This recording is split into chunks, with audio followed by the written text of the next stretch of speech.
Hello, story lovers. Welcome back to my channel, Madly in Love Part 85.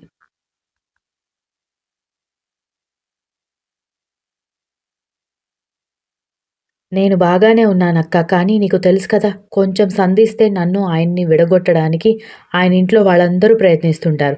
ఈ ఒక్క night wait చెయి. రేపు evening అక్కడికి రావడానికి నేను ఆయన్ని ఒప్పిస్తాను. ఈరోజు ఆయింట్మెంట్ ఇచ్చి మెడిసిన్స్ ఇస్తే గాయాలు మానిపోతాయని చెప్పింది దక్ష. సరే, నీ మాట కోసం రేపు సాయంత్రం వరకు వెయిట్ చేస్తాను.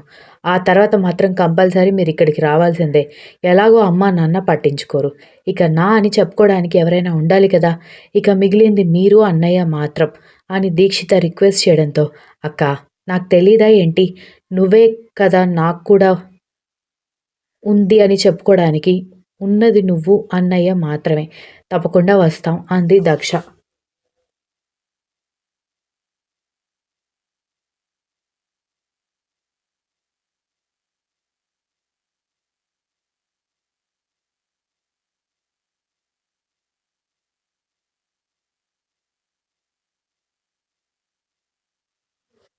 ఇప్పుడు నీ చెయ్యి ఎలా ఉంది? దగ్గరుండి చూసుకుంటా అని అంటే వెళ్ళక్కడున్నావు. నాకు తెలిసి క్షణక్షణం మాటలని బాధపెడుతూ ఉండొచ్చు అని దీక్షిత అనగానే, అదేం లేదక్కా. బామ్మగారు నాకు సపోర్ట్ కదా! ఆవిడున్నన్ని రోజులు శాంభవి దేవి గారు నా దరిదాపుల్లోకి రావడానికి చాలా తక్కువ సార్లు ప్రయత్నిస్తుంది. లేకపోతే నస నువ్వన్నట్టుగానే డబుల్ త్రిబుల్ ఉండేదని దక్ష చెప్పడంతో, జాగ్రత్త, పెద్దావిడ ఊరు వెళ్ళిపోయేలోపే మీరిద్దరూ ఇక్కడికొచ్చేయండి. మీ పెళ్లి సెట్ అయ్యే వరకు, నా పెళ్లి పూర్తయ్యాక కూడా నువ్విక్కడ ఉండాలని చెప్పడంతో, మరాయనతో ఎప్పుడు ఉండాలి అని దక్ష బెంగగా అడిగేసరికి దీక్షిత తల కొట్టుకుంటూ, ఆయన తన మ్యాన్షన్‌కి వెళ్తాడు కదా! అప్పుడు వెళ్ళొచ్చులే. ఓ ఇప్పుడే ఏదో అయిపోతున్నట్టు ఏడుపు అంది.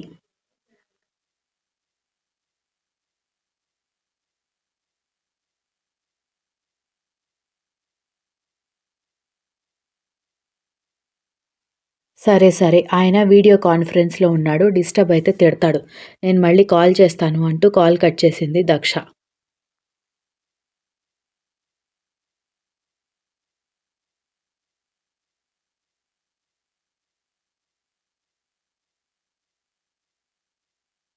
మోహన్, రామ దీర్ఘంగా ఆలోచిస్తూ ఉంటే, ఏం ఆలోచిస్తున్నారు? ఇంకా ఇందాకటి విషయమే ఆలోచిస్తున్నారా? అనగానే, మీ తల్లి కూతుళ్ళు చేసిన పెంట ఏమైనా చిన్నదని అనుకుంటున్నారా? అని మోహన్, రామ అరవడంతో, ఇందులో నేను చేసిందేముందండి? నిజంగానే సంగవి ఎప్పుడు బయటికి వెళ్ళిందో నేను చూడలేదు. పైగా వీడియో క్లిప్పింగ్స్ బయటకొచ్చి ఎవరినో నమ్మి వెళ్ళిపోయిందని సంగవి మీద రిమార్క్ రావడానికి కారణం నవీన్ చెప్పిన మాటలే కాబట్టి వాడి మీద కోపంతో వెళ్ళుందేమో అని అంది శాంభవి.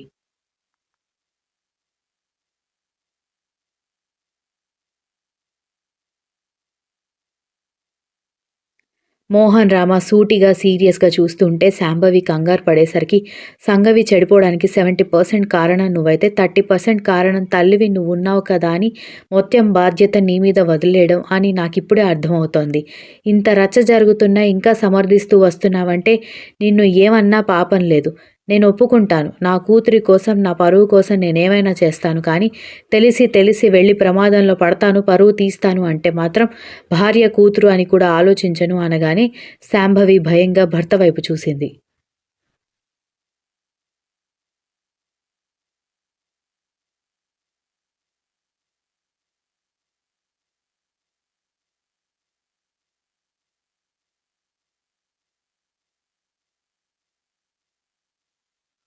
నేను మరొకసారి వెళ్ళి మిత్ర వాళ్ళతో మాట్లాడతాను. వాళ్ళకి సిట్యుయేషన్ అర్థమయ్యేలా చెప్తాను. వాళ్ళు పెళ్ళికి ఒప్పుకుంటే ఈ నెలలో పెళ్లి చేసేద్దాం. సంగవిని పద్ధతిగా రెడీ అవ్వమని చెప్పు. సంగవిని తీసుకుని వెళ్ళి డైరెక్ట్‌గా చూపిస్తే వాళ్ళు తన అందానికి, పద్ధతికి మెచ్చి మనసు మార్చుకునే అవకాశం ఉంటుంది. ఒక్కసారి వాళ్ళు పెళ్ళికి ఒప్పుకుంటే పెళ్లి జరిగే వరకు సంగవి గడప దాటకూడదని చెప్పడంతో, నన్ను కూడా రమ్మంటారా అని శాంభవి అడిగేసరికి, కూతుర్ని తీసుకువెళ్తూ శుభకార్యానికి భార్య లేకపోతే బాగోదని, సరే నువ్వు కూడా రా అని చెప్పాడు.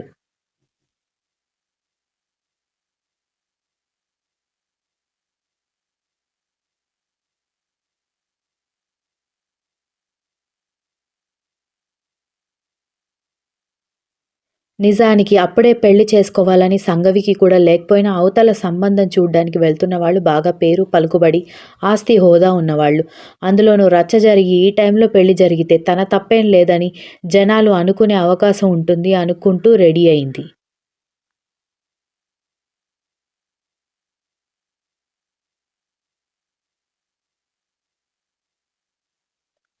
అనుకున్నట్టుగానే ముగ్గురు రెడీ అయి వెళ్తుంటే జరగని పెళ్లికి బాజా భజంత్రీలు ఎందుకని పెద్దావిడ వెటకారంగా అడగడంతో శుభమా అని ఒక పనికి వెళ్తుంటే ఎందుకమ్మా ఇలాంటి మాటలు మాట్లాడుతున్నావని మోహన్ రామ అడిగాడు. శుభం కాబట్టే చెప్తున్నాను. ఆ శుభం జరిగే అవకాశాన్ని నీ కూతురు పోగొట్టేసింది కదా. ఇప్పుడు మీరు వెళ్ళినా అడిగి కాదనిపించుకోవడం తప్పితే వాళ్ళు చచ్చినా పెళ్లి కొప్పుకోరు. ఎందుకంటే మనం ఎంత నికృష్టమైన వాళ్ళమైనా సరే మన ఇంటికి వచ్చే కోడలు అల్లుడు పుణ్యాత్ములు ఉత్తములు అయి ఉండాలని కోరుకుంటాము. సో, వాడి ఇంటి కోడలు కూడా వాడికి ఉత్తమురాలుగానే ఉండాలి. నేను చెప్తే మీకు రుచించదు కానీ వెళ్ళి స్వయంగా తెలుసుకోండి అని చెప్పడంతో ఏమీ చేయలేక ముగ్గురు బయలుదేరిపోయారు.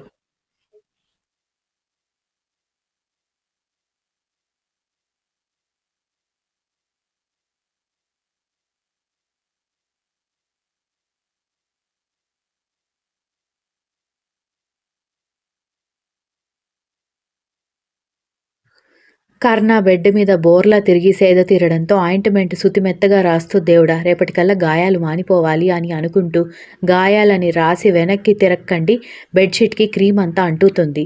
లేచి కూర్చోండి నేను ఇటువైపు కూడా ఆయింట్మెంట్ రాస్తానని చెప్పడంతో లేచి కూర్చున్నాడు కర్ణ.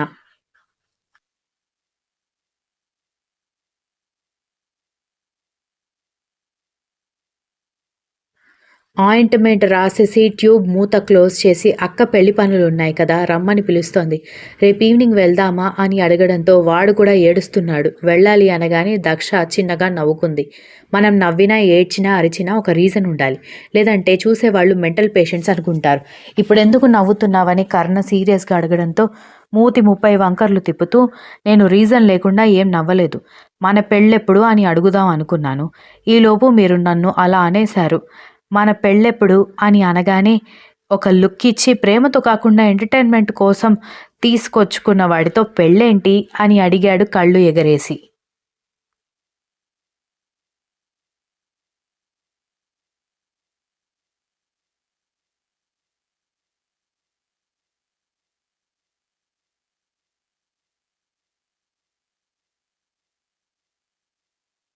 దాంతో ఇంకేదో మంచి న్యూస్ చెప్తాడనుకున్న కర్ణ ఆ మాట మాట్లాడేసరికి దక్ష తల కొట్టుకుంటూ తల తిరిగిన ఫీలింగ్ రావడంతో కళ్ళు తిరిగి పడిపోయింది.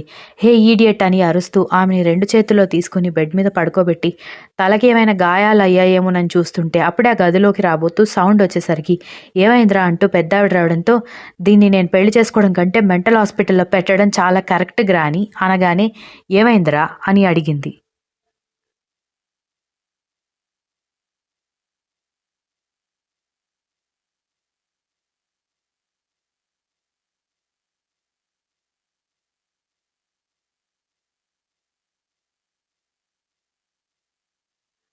కళ్ళు తెరిచాక దాన్ని అడిగి తగలడు అంటూ కోపంగా వెళ్ళిపోవడంతో ఏమైంది వీడికి అంటూ పక్కనే ఉన్న వాటర్ మొహం మీద కొట్టడంతో మెల్లగా కళ్ళు తెరిచి తల పట్టుకుని చుట్టూ చూసి నేనెక్కడున్నాను అని అడుగుతుంటే అంత ఓవర్ యాక్షన్ అవసరం లేదు. ఇంతకెందుకు పడ్డావో చెప్పు అని అడిగింది పెద్దావిడ.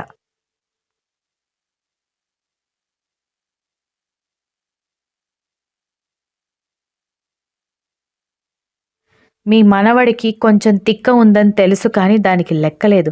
ఒక్కదానికి కూడా డొంక తిరుగుడు లేకుండా సమాధానం చెప్పడు. పైగా అందరికీ ఎలా మాట్లాడాలో మాత్రం చెప్తాడని నిష్ఠూరంగా చేతులు తిప్పుతూ, మూతి తిప్పుతూ చెబుతూ ఉంటే నవ్వొస్తున్నా కంట్రోల్ చేసుకుంటూ అసలేమైందో చెప్పకుండా ఇద్దరికిద్దరు ఏం డైలాగ్స్ కొడుతున్నారే. అసలెందుకు పడ్డావు ముందు చెప్పి చావు అనగానే పెళ్ళెప్పుడు అని అడిగాను. ఇంట్లోంచి వెళ్ళిపోయే ముందు నోరు దురద కొద్దీ మీ అవసరాల కోసమే తీసుకొచ్చుకున్నారు. నా మీద ప్రేమతో కాదు అని వాగి చచ్చాను కదా. ఇంకా అది పట్టుకొని ప్రతి విషయానికి తీసుకొచ్చి దెప్పి పొడిచి చంపేస్తున్నారు అంది ఏడుపు మొహం వేసుకుని.